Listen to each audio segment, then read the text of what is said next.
സുജ ചന്ദ്രബാബു CPM-ന്റെ വലിയ നേതാവ്, കൊല്ലത്തെ, അവര് ജില്ലാ കമ്മിറ്റി അംഗം, CPM-ന്റെ ജില്ലാ കമ്മിറ്റി അംഗമായിരുന്നു. 30 കൊല്ലം CPM അംഗം ആയിരുന്നു. ജനാധിപത്യ മഹിളാ അസോസിയേഷന്റെ ജില്ലാ സെക്രട്ടറി, ജില്ലാ ജനാധിപത്യ മഹിളാ അസോസിയേഷന്റെ സംസ്ഥാന കമ്മിറ്റി അംഗം. ഇങ്ങനെ കൊട്ടാരക്കര സമ്മേളനത്തിൽ പങ്കെടുത്തിരുന്നു, കൊല്ലം സമ്മേളനത്തിലൊക്കെ പങ്കെടുത്തിരുന്നു.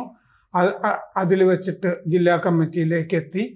ഒരു തവണ ബ്ലോക്ക് സ്റ്റാൻഡിംഗ് കമ്മിറ്റി ചെയർമാനായിരുന്നു.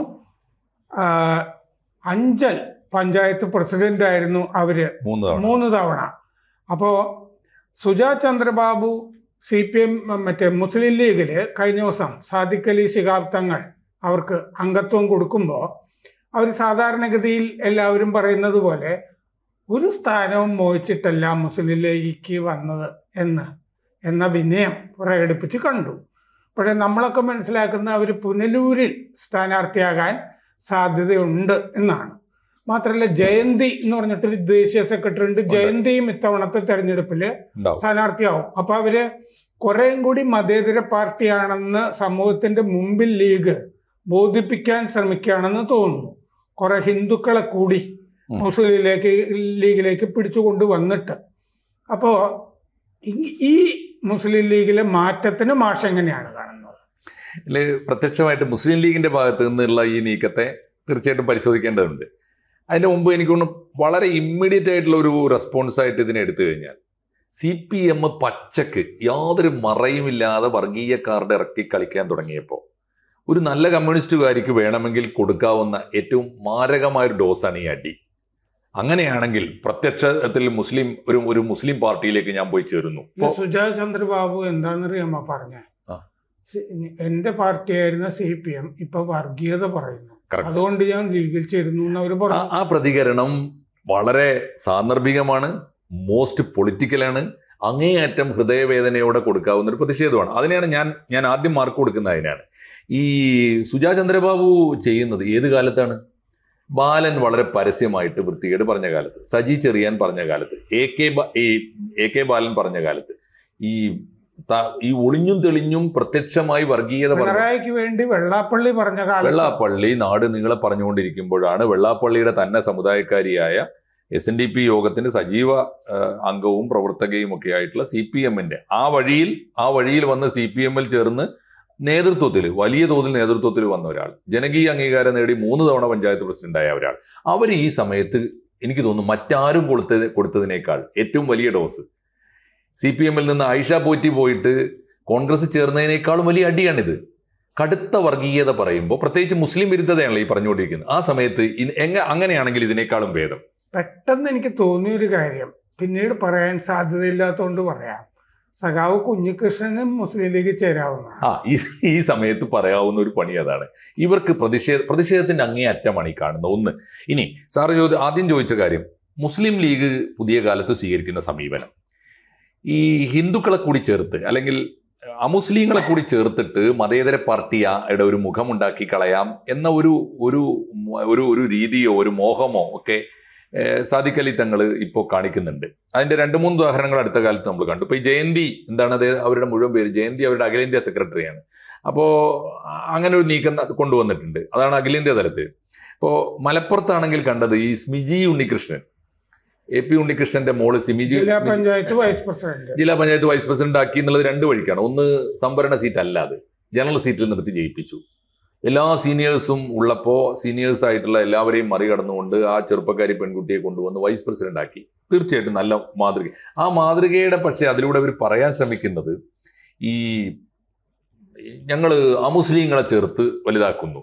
ഇനി വേറൊരു കാര്യം, തെക്കോട്ട് മുസ്ലിം ലീഗിന് പണ്ടും ഉണ്ടായിരുന്നത് പോലും ഇപ്പോൾ ഇല്ല. അപ്പൊ തെക്കോട്ട് വ്യാപിപ്പിക്കണം എന്ന് ആഗ്രഹമുണ്ട്. മലപ്പുറത്തിന് പുറത്തേക്ക് ഒരു പാർട്ടി, ഇപ്പോൾ ഈ നേരത്തെ ഉണ്ടായിരുന്നത് മലബാർ എന്നെങ്കിലും പറയാമായിരുന്നു. ഇപ്പൊ അത് പതുക്കെ ചുരുങ്ങി. കുറെ വർഷങ്ങൾക്ക് മുമ്പ് എന്നോട് ഒരു കോൺഗ്രസ് നേതാവ്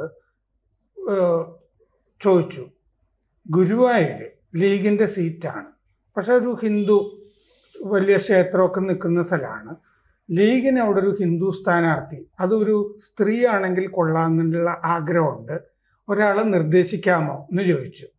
ഞാൻ ഉടനെ നിർദ്ദേശിച്ചു, തനൂജ ഭട്ടതിരി, ഞാൻ സംസാരിക്കാമെന്ന് പറഞ്ഞു.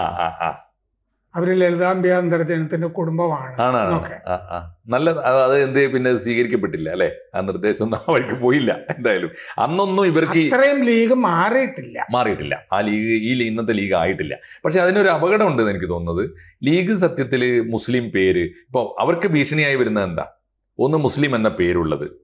അത് തീർച്ചയായിട്ടും ഐഡന്റിറ്റി പൊളിറ്റിക്സ് വലിയ തോതിൽ ശക്തിപ്പെടുന്ന കാലത്ത്, BJP പോലെ സംഘപരിവാർ ഒക്കെ രാജ്യം ഭരിക്കുന്ന കാലത്ത് മുസ്ലിം പേരുള്ള ഒരു രാഷ്ട്രീയ പാർട്ടിക്ക് ഒരു അപരത്വം വരും എന്നുള്ള ഉറപ്പാണ്. രണ്ട്, പാകിസ്ഥാന്റെ കൊടിയാണ് എന്നതാണ് അവർ നേരിടുന്ന ഏറ്റവും വലിയ പ്രശ്നം. UDF നേരിടുന്ന ഏറ്റവും വലിയ പ്രശ്നം അതാണ്. പലപ്പോഴും അതിനൊരു വഴിയുണ്ട്. ഈ മലപ്പുറത്ത് ചില ഭാഗത്തൊക്കെ ഈ അരിവാൾ ചുറ്റിക നക്ഷത്രം ചുവപ്പ് കൊടിയില്ലേ, അത് പച്ച നിറത്തിൽ അവർ വരയ്ക്കുന്നുണ്ട്.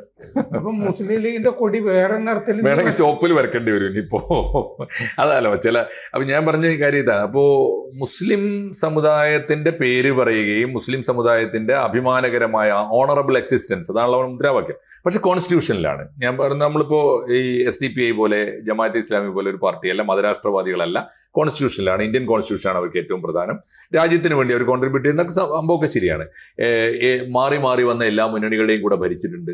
അന്നൊന്നും ഒരു വർഗീയ കക്ഷി എന്നുള്ള ദുഷ്പേരുണ്ടാക്കിയിട്ടില്ല.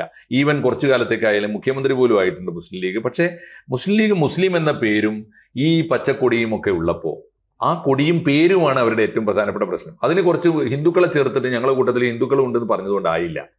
മുസ്ലിം കമ്മ്യൂണിറ്റി ആയി നിന്നുകൊണ്ട് തന്നെ CH മുഹമ്മദ് കോയെ പോലുള്ള മുസ്ലിം ലീഡേഴ്സ് ഓർമ്മയുണ്ടല്ലോ. ഇപ്പോൾ CHന്റെ ഒരു ഓർഡർ ഞാൻ കണ്ടിട്ടുണ്ട്. മുസ്ലിം പെൺകുട്ടികൾക്ക് വിദ്യാഭ്യാസ പിന്നോക്കാവസ്ഥ പരിഹരിക്കാൻ സ്കോളർഷിപ്പ് കൊടുക്കണം. അതിന്റെ ഉത്തരവിടാൻ തീരുമാനിച്ചപ്പോൾ അദ്ദേഹം തിരിച്ച് റിപ്പോർട്ട് സമർപ്പിക്കാൻ ആവശ്യപ്പെടുന്നത് എന്താണെന്നറിയോ? മറ്റേത് കമ്മ്യൂണിറ്റിയിലാണ് പെൺകുട്ടികൾ വളരെ പിന്നോക്കം നിൽക്കുന്നത്? അദ്ദേഹത്തിന് റിപ്പോർട്ട് കിട്ടി 48 മണിക്കൂർ കൊണ്ട് നാടാർ പെൺകുട്ടികൾ വളരെ പിന്നിലാണ്. ഒരു ഗവൺമെന്റ് ഓർഡർ ഇറങ്ങിയിട്ടുള്ളൂ, രണ്ടും ചേർത്ത്. ഇതാണ് സാമൂഹ്യ പരിഷ്കരണത്തിൽ ഒരു സെക്യുലർ സമൂഹത്തിൽ സൂക്ഷിക്കേണ്ട രീതി. അപ്പോൾ എനിക്ക് ഇതുപോലെ രണ്ടാമത്തെ ഒരു കാര്യം ഞാൻ കണ്ടിട്ടുണ്ട്. മഹാകവി മോയിൻകുട്ടി വൈദ്യർക്ക് സ്മാരകം സ്ഥാപിക്കണം എന്ന് പറഞ്ഞിട്ട് മലപ്പുറത്ത് നിന്നും കൊണ്ടോട്ടിൽ നിന്നൊക്കെ നിരന്തരം ആളുകൾ ചെല്ലും. ഒടുവിൽ അതിൽ തീരുമാനം എടുക്കുന്നതിന് മുമ്പ് CH ചോദിച്ചു, മലപ്പുറം ജില്ലയിൽ ഏതൊക്കെ മഹാകവികൾക്ക് സ്മാരകം ഇല്ലാത്തതുണ്ട്? അപ്പൊ ഏറ്റവും പഴക്കമുള്ള കാലക്രമത്തിൽ അദ്ദേഹം പരിശോധിച്ച് നോക്കുമ്പോൾ പൂന്താനത്തിന് സ്മാരകമില്ല. ഒറ്റ ഓർഡറാണ് സാറേ, പൂന്താനത്തിനും മോയിൻകുട്ടി വൈദ്യർക്ക് ഒരുമിച്ച് സ്മാരകം എന്ന് പറഞ്ഞാൽ അതാണ് ഒരു സെക്യുലർ സമൂഹത്തിലെ ഒരു മതേതര നേതാവ് എന്ത് പേരിട്ട് വിളിച്ചാലും പാർട്ടിയുടെ പേര് എന്തായിരുന്നാലും രീതിശാസ്ത്രത്തിൽ സ്വീകരിക്കേണ്ട ഒരു രീതിയുണ്ട്, ബാലൻസിങ്. അത് അദ്ദേഹം പാലിച്ചത്. അങ്ങനെയുള്ള നേതൃത്വമാണ് ഉണ്ടായി വരേണ്ടത്. അപ്പോൾ മാത്രമല്ല സർവർക്കും സ്വീകാര്യമായ, ഒറ്റയ്ക്ക് മുസ്ലിം ലീഗിന് ഒരു ഭൂരിപക്ഷം ഒരു കാലത്തും ഉണ്ടാകാൻ പോകുന്നില്ല കേരളത്തിൽ. പക്ഷെ എല്ലാവർക്കും സ്വീകാര്യമായ ഒരു പ്രതിസന്ധി ഘട്ടത്തിൽ എനിക്ക് ഇതിൻ്റെ അകത്ത് ലീഗ് കാണിച്ചിട്ടുള്ള, അവരെ ആലോചിച്ചിട്ടാണോ എന്നറിയില്ല, പക്ഷെ ഒരു പുതിയ വാതിൽ അവർ തുറന്നിടുകയാണ്. കാരണം CPM-ൽ നിന്നുള്ള സഖാക്കൾക്ക് ഇനി പോകാവുന്ന ഒരു സ്ഥലമാണ് മുസ്ലിം ലീഗ് എന്നും കൂടി വന്നില്ലേ? വന്നിട്ടുണ്ട്. അതൊരു വഴിയാണ്. ഞാൻ പറഞ്ഞത് ഇതുപോലെ ഈ പ്രതിഷേധം, കടുത്ത പ്രതിഷേധം കാണിക്കാൻ വഴിയാണ്. കുറെ സഖാക്കൾ BJP-യിലേക്ക് പോകുന്നുണ്ടല്ലോ, കുറെ പേര് CPM ലീഗിലേക്കും പോകാം എന്നൊരു വഴിയാണത്. പക്ഷേ ഒരു കാര്യം കൂടി ചേർത്ത് പറഞ്ഞാലേ സാർ ഇത് പൂർത്തിയാവുള്ളൂ. സാറ് തുടക്കത്തിലേ പറഞ്ഞാലേ ഈ പുനലൂർ സീറ്റ്, ഇപ്പോ സത്യത്തിൽ മുസ്ലിം ലീഗ് ഇരവിപുരം സീറ്റ് വർഷങ്ങളായിട്ട് അവർ കയ്യിലുണ്ടായത്. PKK ബാബു അവിടുന്ന് ജയിച്ചിട്ടാണ് മന്ത്രിയാകുന്നത്. അപ്പോ ആ സീറ്റ് കളഞ്ഞു അവര്. ആ സീറ്റ് കളഞ്ഞിട്ട് RSPക്ക് കൊടുത്തു. RSP ഇപ്പൊ തന്നെ പ്രതിഷേധം തുടങ്ങി. ഒരു കാരണവശാലും ഞങ്ങൾ ഇരവിപുരം തിരിച്ചു ചോദിക്കുന്നുണ്ട്. പക്ഷെ അതിനിടയിൽ പകരം കൊടുത്താണ് കൊല്ലം ജില്ലയിലെ ഏതെങ്കിലും ഒരു സീറ്റ് എന്ന് പറഞ്ഞപ്പോൾ ആ മലയോരത്ത് മുസ്ലിം ലീഗ് എന്ന് പറയാൻ പോലും ഒരു പാർട്ടി ഇല്ലാത്ത സ്ഥലത്ത് കൊണ്ടുകൊടുത്തു പുനലൂർ. എന്നിട്ട് എന്താ ചെയ്തത്? അതാണ് പ്രശ്നം സാറേ. ഇവരങ്ങനെയാണെങ്കിൽ ഇരവിപുരത്ത് മത്സരിക്കാൻ ഒരു യൂനിസ് കുഞ്ഞെങ്കിലും ഉണ്ടായിരുന്നു ഒരു കാലത്ത്. അതിന് പകരം കൊല്ലം ജില്ലയിൽ നിന്നോ അല്ലെങ്കിൽ സമീപ തെക്കൻ ജില്ലകളിൽ നിന്നോ കോട്ടയത്ത് നിന്ന് എവിടെ നിന്നായാലും മുസ്ലിം ലീഗിന് മത്സരിക്കാവുന്ന ഒരു നല്ല ലീഡറെ വളർത്തിയെടുക്കുന്നതിന് പകരം മുസ്ലിം ലീഗിന്റെ കുത്തക സീറ്റ് CH മുഹമ്മദ് കോയ നിരന്തരമായി ജയിച്ചിരുന്ന നിരന്തരം ജയിച്ചിരുന്ന താനൂർ സീറ്റ് കൊണ്ടുപോയി കളഞ്ഞിട്ട് എന്നേക്കുമായി കളഞ്ഞ അബ്ദുറഹ്മാൻ ഇടത്താണിയെ അവിടെ നിന്ന് ഇറക്കി കൊണ്ടുവന്ന് പുനലൂരിൽ മത്സരിച്ചിട്ട് വല്ല കാര്യമുണ്ടോ?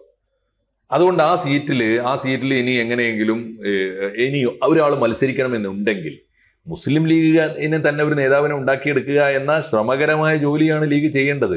അതുകൊണ്ട് ഇപ്പോൾ കൊല്ലം ജില്ലയിൽ ലീഗ് ഉണ്ടാക്കാൻ ഇനി ചെയ്യേണ്ടത് ഈ പറഞ്ഞ ഈ പോലുള്ള ആളുകളെ, സുജാ ചന്ദ്രബാബുവിനെ പോലുള്ള ആളുകളെ ലീഗ് CPM-ൽ നിന്നോ SNDP യോഗത്തിൽ നിന്നോ കിട്ടുകയല്ല വേണ്ടത്. അപ്പോൾ ലീഗ് ചെയ്യുന്ന രീതിക്ക് ഞാൻ പറയുന്നത് ഗുണവും ദോഷവും ഉണ്ട് എന്ന് പറയാനാണ്. നമ്മൾ അതിനെ പോസിറ്റീവായിട്ട് കാണുമ്പോൾ തന്നെ മുസ്ലിം ലീഗ് എന്ന പാർട്ടി നേരിടുന്ന ക്രൈസിസിന് അന്തിമമായി ഇത് ഈ പുറം ലേപം മാത്രമേ ആവുന്നുള്ളൂ, തൈലം പുരട്ടൽ മാത്രമേ ആവുന്നുള്ളൂ, അടിസ്ഥാന രോഗപ്രശ്നം അവിടെ കിടക്കും എന്ന് പറയാനാണ് പറഞ്ഞത്. അത് മുസ്ലിം ലീഗ് മനസ്സിലാക്കിയാൽ നല്ലതാണ് തീർച്ചയായിട്ടും. അല്ല, സുജാത് ചന്ദ്രബാബുവിന് അവിടുത്തെ കുറെ CPM വോട്ടുകൾ പിടിക്കാൻ പറ്റില്ല. പറ്റുമായിരിക്കും, കാരണം അവർ അഞ്ചൽ പഞ്ചായത്ത് പ്രസിഡന്റ് ആയിരുന്നുകൊണ്ടായി. പക്ഷെ സാധ്യമല്ല സാറേ. മുസ്ലിം ലീഗിന്റെ ലേബലിൽ നിന്നുകൊണ്ട് UDF സ്ഥാനാർത്ഥിയായിട്ട് സുജാത് ചന്ദ്രബാബു അല്ല ആര് മത്സരിച്ചാലും സാറിന് അറിയാലോ, പുനലൂർ പോലൊരു മണ്ഡലത്തിൽ ഈ അബ്ദുറഹ്മാൻ ഇടത്താണ് വന്ന് മത്സരിച്ചില്ല.